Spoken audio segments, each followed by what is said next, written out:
Subscribe कीजिए हमारे channel को और बेल आइकन को दबाइए हमारी लेटेस्ट वीडियो सबसे पहले देखने के लिए। नमस्कार, स्वागत है आपका हमारे इस YouTube चैनल विवेक अध्यात्म ज्योति में। दर्शकों, साधकों, जिज्ञासुओं, पिछले कड़ी के माध्यम से मैंने कई प्रकार की चर्चाएं की। आज इसी कड़ी में हम एक नई चर्चा को शामिल करने जा रहे हैं, जिसका उद्देश्य पंचमकार साधना से है। सर्वप्रथम हम लोग आज पंचमकार साधना का जो बेसिक कॉन्सेप्ट है, यानी कि मूलभूत सिद्धांत, उन पर चर्चा करेंगे। फिर इसकी अत्यधिक विस्तृत चर्चा भी करेंगे हम, जिसमें ये बताएंगे कि किस प्रकार से साधना करनी है। पंचमकार की साधना में क्या क्या कुछ करना पड़ेगा, सारा विधान और हर एक पहलुओं को हम लोग विस्तार से वहाँ पर देखेंगे।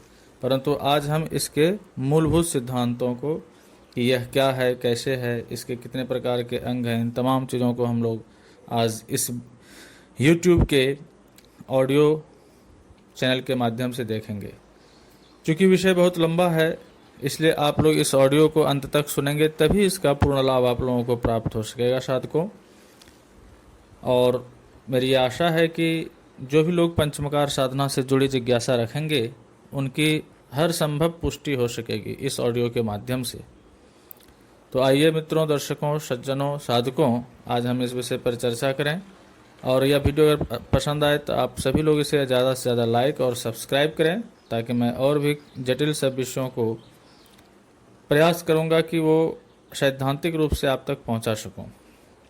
सबसे पहले हम जानना चाहेंगे कि कौल धर्म एक ऐसा धर्म है जिसका अनुसरण करने से मनुष्य स्वलक्षण धारण करता है और अभ्युदय तथा निःश्रेयस की प्राप्ति करता है।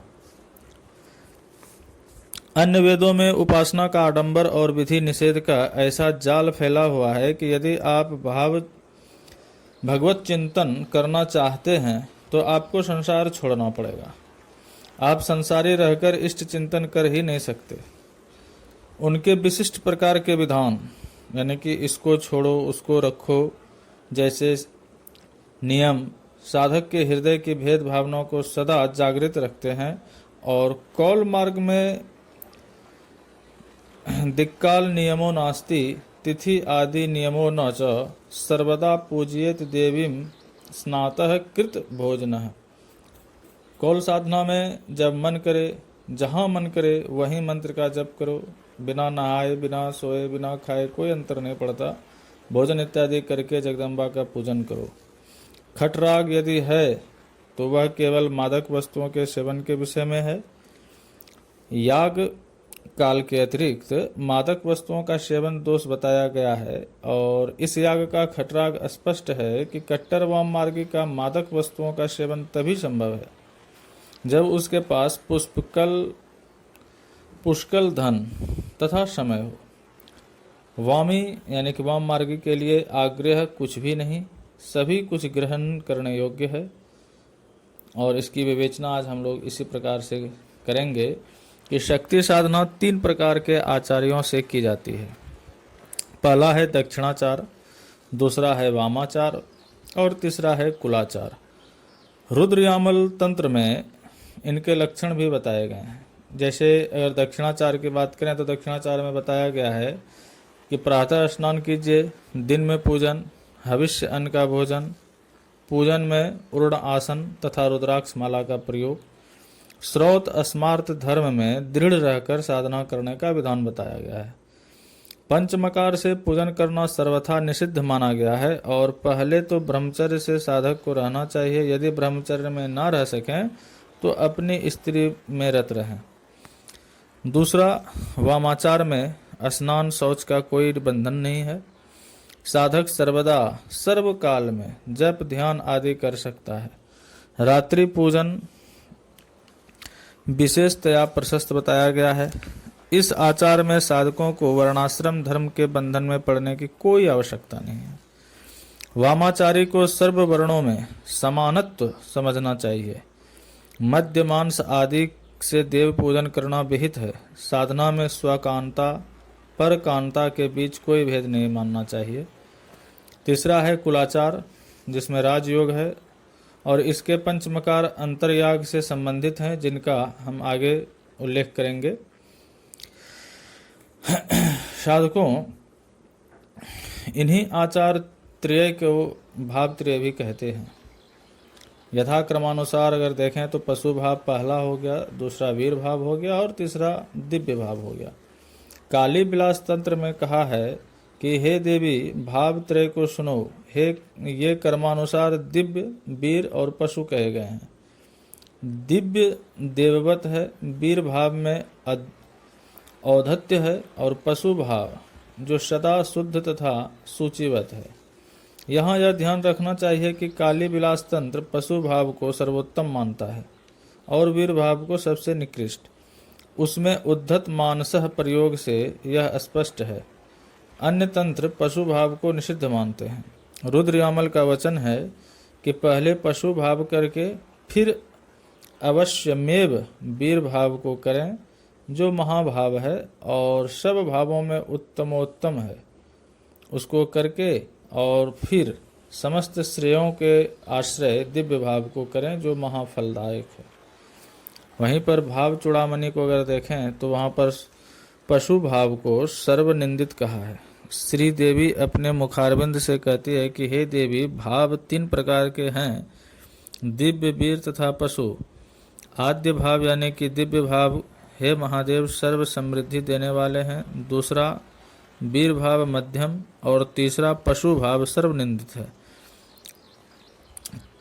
तो इन सब मतभेदों को अलग रखते हुए भी सभी तंत्रों को देखने से यह निर्विवाद सिद्ध हो जाता है कि इन तीनों में से एक न एक भाव से अवश्यमेव पूजा या साधना करना ही पड़ेगा आपको, चाहे आप किसी भी देवता की पूजा करते हो। अन्य तंत्र शाक्त तंत्र के बराबर विज्ञानमय न होने के कारण इन भाव त्रय को न समझ पाएंगे, न समझ सके हैं। इसलिए उनमें भाव त्रय की शाक्त तंत्र जैसी वैज्ञानिक व्याख्या न होना स्वाभाविक है।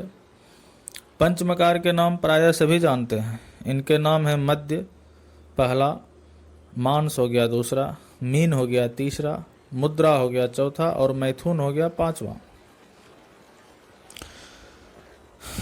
वास्तव में देखा जाए तो ये 5 ना होकर यथार्थ में 4 ही हैं। मांस और मीन को आमिष कोटि में ही रखना व्यवहारिक सा प्रतीत होता है। मध्य के अंदर सभी मादक वस्तुएं जैसे मांस, मीन के अंदर जल, स्थल तथा नभचारी सर्व प्रकार के जीवों का भोज्य आमिष, मुद्रा के अंतर्गत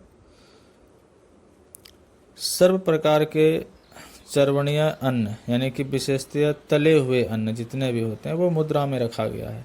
और मैथुन में स्त्री पुरुष का सर्व प्रकार का रति संभोग समझना चाहिए।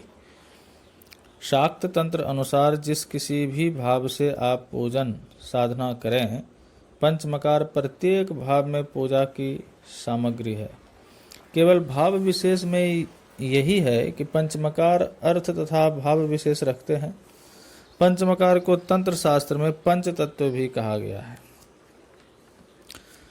तो आइए हम लोग अब इस पर व्याख्या करें, विस्तृत व्याख्या देखें या इसको समझने का प्रयास करें कि पशु भाव के ऊपर अगर ध्यान दिया जाए तो तंत्र शास्त्र ने साधना की सबसे पहली सीढ़ी पशु भाव को ही कहा है। कहना न होगा कि पशु भाव ही आदि भाव है। मनुष्य पशुओं में सर्वश्रेष्ठ है। जब तक निरंतर साधना तथा अभ्यास से उसे ज्ञान न होगा तब तक उसमें पशुत्व बना रहेगा। मनुष्य सोचने विचारने वाला पशु है, इसलिए उसको पाश्चात्य आचार्यों ने राशनल एनिमल यानी कि रैशनल एनिमल अंग्रेजी में कहा। यानी कि अगर तर्क वितर्क करके अपना मत स्थिर करने वाला पशु कहा, यानी कि वो अपने तर्क वितर्क को अस्थिर करता है, इसलिए उसको पशु की संज्ञा दी गई। जिसकी बुद्धि जितनी होगी उसका ज्ञान उतना ही होगा। एक पाषाण मूर्ति विशेष को ही देवता समझने वाला एकदम ब्रह्म को कैसे समझ सकता है? जिस व्यक्ति के हृदय में भेद बुद्धि है, अपनी रुचि के अनुसार जो किसी वस्तु को भला और किसी को बुरा समझता है, उसमें पशुत्व है और उसके लिए पशु भाव से ही साधना पूजन करना श्रेयस्कर हो सकता है, वीर तथा दिव्य भाव से नहीं। जो व्यक्ति कभी गधे पर भी नहीं चढ़ा हो, उसको अरबी घोड़े पर चढ़ाना यदि उसके लिए प्राणघातक न हो तो हाथ पांव तोड़ने वाला अवश्य ही होगा। साधारणतया मनुष्य जीवन की भी प्रधान 3 ही अवस्थाएं देखने को आती हैं: बाल्य अवस्था, यौवन अवस्था और जरा अवस्था। बाल्य अवस्था में मनुष्य प्रायः सभी बातों से अनभिज्ञ रहता है। उसको उस समय सभी सांसारिक कार्यों की अ आ इ ई सीखनी पड़ती है। बाल्यावस्था पूर्ण करने पर उसका शारीरिक विकास पूर्णतया होता है और वह युवावस्था के साथ साथ कर्म क्षेत्र में प्रवेश करता है। इसी बात को विचार में रखते हुए मनुष्य की शारीरिक, मानसिक तथा आध्यात्मिक नींव को दृढ़ रखने के लिए हमारे धर्म शास्त्रों ने बाल्यावस्था में ब्रह्मचर्य का पालन करते हुए विद्या अध्ययन करने का आदेश किया है। महाकवि कालिदास ने अपने रघुवंश महाकाव्य में इन अवस्था त्रय तथा तत्संबंधी कर्तव्य त्रय का रघुवंशियों की जीवनचर्या के विषय में बड़ा उत्तम दिग्दर्शन कराया है। रघुवंशी शैशव में विद्या अभ्यास, यौवन में विषय भोग तथा वार्धक्य में मुनि वृत्ति से रहकर योग से शरीर त्याग करते थे। यही चरम प्राकृतिक नियम है। यही नियम साधना के लिए भी अनुभव से प्रशस्त है। इसी नियम को ध्यान में रखकर महर्षि पतंजलि ने अष्टांग योग का उपदेश दिया है। यम नियम आदि से आत्मशुद्धि किए बिना एकदम असंप्रज्ञात समाधि की अवस्था प्राप्त नहीं हो सकता। यह नवधा भक्ति का ही एक सिद्धांत है। स्मरण, कीर्तन, पूजन का अभ्यास किए बिना साधक में आत्मसमर्पण का महाभाव नहीं आ सकता। प्रत्येक साधना का आरंभ पशु भाव से किया जाना आवश्यक है। जब तक आप में पशु भाव है, आप पशु भाव अतिरिक्त भाव से पूजन ही नहीं कर सकते। अभ्यास करते रहने से एक दिन आपका पशु भाव स्वयं ही छूट जाएगा। परंतु यह जाना कैसे जाए कि अभी साधक का पशुत्व नष्ट नहीं हुआ। शास्त्रों में पशुत्व के लक्षण बताए हैं कि जिस दिन साधक देखे कि उसमें उन लक्षणों में से एक भी लक्षण नहीं रहा, उसी दिन उसका पशुत्व नष्ट हुआ। ध्यान रहे, पशुत्व जीव का गुण नहीं है। जीव तो स्वयं परमात्मा ही है। जैसे सागर और उसकी लहर है, वैसे ही शिव और जीव हैं। पशुत्व के पास आबद्ध है, इसी पशु पाश को साधना से काटना है। परंतु जब तक वह पशु पाश से बंधा हुआ है, उसे पशु की ही तरह आचरण करना पड़ेगा। जेल के कैदी को जेल के नियमों के अनुसार ही चलना श्रेयस्कर होता है। तो इस पास को शास्त्र ने 8 प्रकार से बताया, यानी कि 8 प्रकार का बताया है। अतः यह एक पास नहीं बल्कि 8 पास कहे गए हैं: घृणा, शंका, भय, लज्जा, जुगुप्सा, कुल, शील और जाति। अब विचारणीय है कि ये 8 पास किस प्रकार मनुष्य की आध्यात्मिक उन्नति के बोधक हैं और क्यों त्याज्य हैं। तो देखिए, पहला जो घृणा है, घृणा क्या है? साधक की पसंद और नापसंद को बताने वाली प्रवृत्ति ही घृणा है। एक वस्तु किसी व्यक्ति को नापसंद है, वह उस वस्तु से घृणा करता है, परंतु दूसरे व्यक्ति को वह पसंद है, वह उससे घृणा नहीं करता। व्यक्ति विशेष के शरीर तथा इंद्रियों को वस्तुतः विशेष रुचि न होने से उस व्यक्ति का शरीर विशेष को उनको पसंद नहीं करता। इस कारण उस शरीर विशेष के मन में उस वस्तु के प्रति घृणा का भाव उत्पन्न होता है और होते होते यह घृणा का भाव इतना प्रबल हो उठता है कि उस वस्तु को प्रिय मानने वाले से भी उस व्यक्ति को घृणा हो जाती है। यह घृणा हमारे देहाभिमान को उत्तेजना देती है, हमारे इस प्रवृत्ति पर जोर देती है कि जिस वस्तु को हम बुरा माने उसे सारी दुनिया छोड़ दे। तो इस घृणा का परित्याग करने से हमारा देहाभिमान दूर होगा और हमारा पशुत्व नाश होगा। कारण देहाभिमान का पोषण पशुत्व का प्रधान लक्षण है।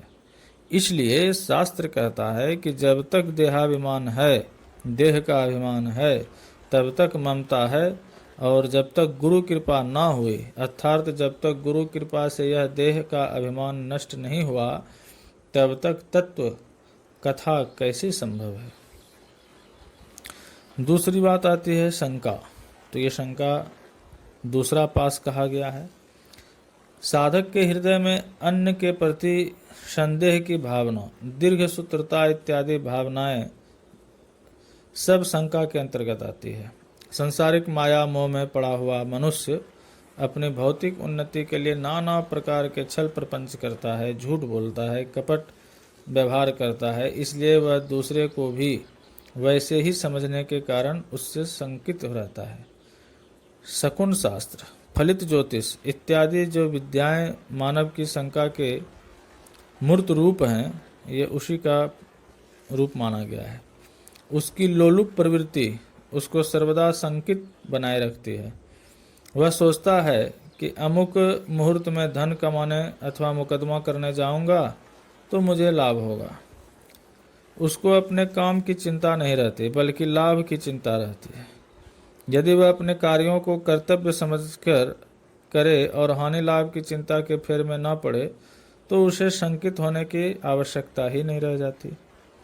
अब तीसरा पास जो है वो भय का पास कहा गया है। साधक को अपने पार्थिव शरीर तथा इससे संपृक्त पार्थिव वस्तुओं से बड़ा प्रेम है, इसलिए उसको उनके नष्ट होने का सर्वदा भय बना रहता है। आत्मा के नाश न हो, आत्मा के नाश का उनको कोई भय नहीं रहता। वह आत्मा को जानता ही नहीं, वह भौतिकता के दलदल में डूबा हुआ है। उसको आत्मा के विषय में जानने की फिर फुर्सत नहीं रहती, परंतु इतना वह जानता है कि ये पार्थिव पदार्थ सब नश्वर हैं और न जाने कब कष्ट बनकर आ जाएं या कब यह नष्ट हो जाएं। उसने लोगों को मरते देखा, सेठों को दिवाला होते देखा, राज्यों को नष्ट होते हुए देखा। इसी कारण वह भयभीत रहता है कि कहीं मेरी भी यह पार्थिव वस्तुएं नष्ट न हो जाएं। अपने पशुत्व के कारण वह यह नहीं समझता कि जब इन वस्तुओं को एक दिन नष्ट होना ही है तो मैं इन पर ममत्व क्यों रखूं। इसी कारण भय पशुपास है। चौथा है लज्जा। लज्जा चौथा पास है। इसका बहुत सुंदर और पाश्चात्य दर्शन जो दार्शनिकों ने दिया, इन्फीरियोरिटी कॉम्प्लेक्स कह के इसे बताया, यानी कि लघुता का बोध बताया। लज्जा वह भावना है जिसके प्रेरित होकर मनुष्य अपने को दूसरे से छोटा समझता है। इस भावना के मारे मनुष्य इसी विचार से दबा रहता है कि कहीं मैं ऐसा काम ना कर बैठूं या ऐसा काम करते ना देखा जाऊं जिससे लोग मुझे छोटा समझें। मनुष्य के हृदय में मान अपमान की भावना लज्जा से ही जागृत रहती है। मनुष्य इस मान अपमान के फेर में पड़कर यह नहीं समझता कि यह मान अपमान केवल उसके पार्थिव शरीर का ही होता है। आत्मा तो मान अपमान से परे है। नंगे रहने पर शर्म क्यों? आप अपना पार्थिव शरीर दूसरे को नहीं दिखाना चाहते, बस यही कारण है कि आपको नंगे रहने में लज्जा लगती है। लज्जा आपके देह अभिमान की पोषक होने से पशु भाव कहा गया है या पशु का पास भी कहा गया है। पांचवा पास जो है वह जुजुक्सा कही गई है। जुजुप्सा, पर निंदा को ही जुजुक्सा कहते हैं। दूसरा का निंदा शिकायत करना। मनुष्य दूसरे को दोष देखता है, फिर लोगों को उसके दोष कहता है। पर दोष दर्शन और पर निंदा में मनुष्य अपने दोष का मनन नहीं करता, जिससे उसके अपने निज के दोष बढ़ते चले जाते हैं। जुजुप्सा के कारण उसकी प्रवृत्ति झूठ बोलने की ही हो जाती है। स्पष्टवादिता का उसमें नाश हो जाता है और उसमें का पुरुषत्व आ जाता है, जो आध्यात्मिक उन्नति के लिए अत्यंत हानिकारक है। छठा है कुल पास। यह कुलपाश क्या है? तो मनुष्य का यह विचार कि वह अमुक कुल का या वंश का है सर्वदा उसके हृदय में उच्चता या क्षुद्रता का भाव पैदा करता रहता है। साधारणतः लोगों में परिचय देने के लिए कुल का बखान किया जाता है। सभी लोगों में यह आकांक्षा पाई जाती है कि वे अपने को किसी ऐतिहासिक व्यक्ति के कुल का सिद्ध न कर सकें। जो व्यक्ति अपने को किसी मान्य तथा प्रख्यात कुल का सिद्ध कर सकता है वह समाज में आदर पाता है, और जो ऐसा नहीं कर सकता वह निरादृत रहता है। यथार्थ में देखा जाए तो कुलनित्व अकुलनित्व का विचार अत्यंत ही मूर्खतापूर्ण है। सभी धर्म इस बात को निर्विवाद मानते हैं कि आदि परमेश्वर ने एक पुरुष और एक स्त्री बनाई और उनकी संतान यह सारी मानव सृष्टि है। मुसलमान, ईसाई और यहूदियों के अनुसार संसार की सारी मनुष्य जाति आदम की संतान है और हिंदुओं के अनुसार कश्यप की संतान है। अब विचारणीय है कि जब तमाम जाति एक ही व्यक्ति से उत्पन्न हुई, चाहे उसका नाम आदम कहिए चाहे कश्यप कहिए, तो फिर कुलीनत्व अकुलीनत्व का झगड़ा कैसा? मनुष्य मात्र कश्यप या आदम कुल के ही हों तो क्या हुआ? इसलिए यह कुल का पास केवल हमारे देह अभिमान का ही पोषक होने से पशु पास है। स्वयं जीव जिसको यह देह है कुलीनत्व अकुलीनत्व से परे है। और सातवां है शील पास अर्थात शिष्टाचार, सेवा, प्रणाम, उठने बैठने, अन्य लोगों के साथ व्यवहार आदि के नियम, यह सब शील के अंतर्गत आते हैं। यह आपकी आत्मिक स्वतंत्रता का तो कहना ही क्या, शारीरिक स्वतंत्रता का भी नाश करने वाला है। कल्पना कीजिए आपकी इच्छा शयन करने की है और आप सोने की तैयारी में है, परंतु उसी समय आपके समाज के कोई प्रतिष्ठित सज्जन आपके पास आए और गपशप करने लगे।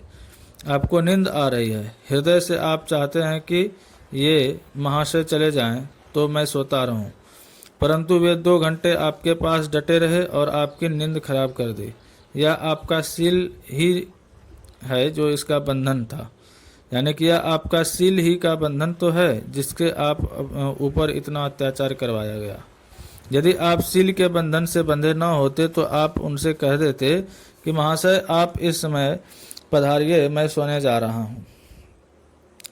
शील का यही बंधन साधक को खाने, पहनने, चलने, फिरने, बोलने इत्यादि सभी कार्यों में अपनी रुचि के विपरीत चलने को बाध्य करता है और उसके हृदय में यही चिंता बनी रहती है कि मेरा कोई कार्य शिष्टाचार के विरुद्ध न हो जिसमें लोग मेरी निंदा करें। शील का बंधन काट देने से साधक विचार तथा कर्म में स्वतंत्र हो जाता है और उसे यह चिंता नहीं सताती कि कोई उसका निंदा कर रहा है या स्तुति। 8वां है जाति। यह पास जाति का है। मनुष्य अपने जाति अभिमान के फेर में पड़कर अन्य मनुष्यों को हीन अथवा उच्च समझता है और इसी कारण समाज में व्यर्थ के झगड़े फैलते रहते हैं। इस जाति भेद के कारण ही समाज में नाना प्रकार की फिरके बंदियां फैली हुई हैं, जिनके कारण कई बार लोगों के बीच सिर फुड़ोबल झगड़ा तक हो उठता है। जाति भेद साधक की समदर्शिता का नाश करने वाला है और उसके अभिमान का पोषक होने के कारण पशु का पास कहा गया है। हिंदू धर्मशास्त्र इस जातिकृत भेदभाव को अत्यंत गर्वित बतलाते हैं। भविष्य पुराण का कथन है कि ना तो ब्राह्मण चंद्रमा की किरणों के समान शुक्ल वर्ण है, ना क्षत्रिय ढाक के फूल के समान लाल, ना वैश्य हरताल के समान हरे और ना शूद्र कोयले के समान काले हैं। चलने फिरने से, शरीर के गठन से, रंग से और केश तथा शोणित आदि धातुओं से सब एक ही प्रकार के दिखते हैं, तो चारों भेद कैसे माना जाए? गर्भवास, आकृति, रंग रूप, कामकाज, इंद्रियों के व्यापार, जीवन मरण, रोग शोक, पुरुषार्थ, बल तथा औषधि प्रयोग, इन सब बातों में तो उक्त 4 जातियों में जाति कृत भेद तो कुछ भी देखने में नहीं आता। सभी तो उसी एक परम पिता परमेश्वर की संतान हैं। यह बात शास्त्रों में प्रमाणों, दृष्टांतों तथा तर्क वितर्कों से सिद्ध है। फिर जातिकृत भेद कैसा? जब चारों वर्ण एक ही पिता की संतान है तो फिर यह सिद्ध हो जाता है कि पिता के पुत्रों की एक ही जाति हो सकती है, भिन्न भिन्न जातियां नहीं। तो इस प्रकार यह 8 प्रकार के पास मैंने आपको बताए। जीव इन पासों से आबद्ध होने के कारण पार्थिव भोगों को चरम सुख समझता है और संसार के आवर्त में घूमता रहता है। इस जीव को शिवत्व प्राप्त कराने हेतु साधना करके इन पासों को काटता है या काटना होता है। फिर पशु मुक्त होने से जीव स्वयं ईश्वर हो जाता है।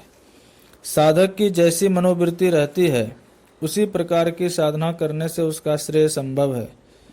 जिस प्रकार इस 8 प्रकार के पासों का प्रभाव है उसके लिए सर्वदा सर्वकाल और सर्व अवस्था में साधना कर सकना असंभव है। उसका मन सांसारिक पार्थिव प्रवृत्तियों के वश में होने से आध्यात्म की ओर नहीं रह सकता। इसलिए जब तक चित्त निर्मल नहीं हुआ, मनोवृत्तियों पर विजय प्राप्त न हो सके, तब तक साधना पशु भाव से करनी ही पड़ेगी। नित्य स्नान कीजिए, संध्या वंदन कीजिए, आचार शुद्धि, आहार शुद्धि, सब कुछ करना होगा आपको। कहने का तात्पर्य है कि यह नियम आदि अष्टांग योग से पूर्णतया मन तथा काया की शुद्धि करनी होगी। ब्रह्मचर्य का पालन नितांत आवश्यक है, अथवा गृहस्थ के लिए अपनी स्त्री में ही रत रहना ब्रह्मचर्य पालन के समान समझा गया है। पंचमकार से पूजन करना एकदम निषिद्ध है। यदि कहीं आवश्यकता पड़ जाए तो उसके प्रतिनिधि प्रयुक्त किए जाते हैं, जैसे मांस के बदले लहसुन, पलांडु प्रभृति, मद्य के बदले छाछ में गुड़ मिलाकर उसका प्रयोग इत्यादि। कुलार्णव तंत्र में, पंचम उल्लास में, फिर मेरु तंत्र में, महाकाल संहिता, इन सभी तंत्र ग्रंथों में इस विषय को आप पूर्णतः देख सकते हैं। वहां बताया गया है कि पशु के लिए मद्य, मांस आदि अपने प्राकृतिक रूप में एकदम वर्जित है। कुलार्णव तंत्र वाम मार्ग के प्रधान ग्रंथों में है, परंतु वह पुकार कर कहता है कि पशु भाव की साधना में इनकी कभी ग्रहण न करें, केवल कौलिक ही इसका अधिकारी है।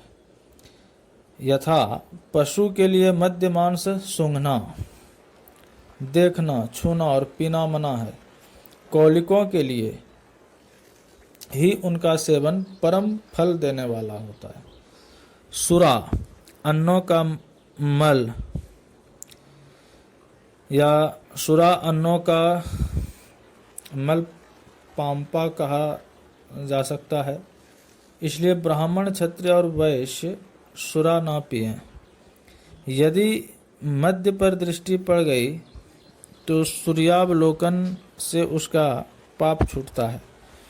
यदि उसकी गंध नाक के अंदर घुस जाए तो 3 प्राणायाम करने से शुद्धि होती है। यदि मद्य छू जाए तो उपवास करें और 3 रात्रि तक जल में खड़ा रहें।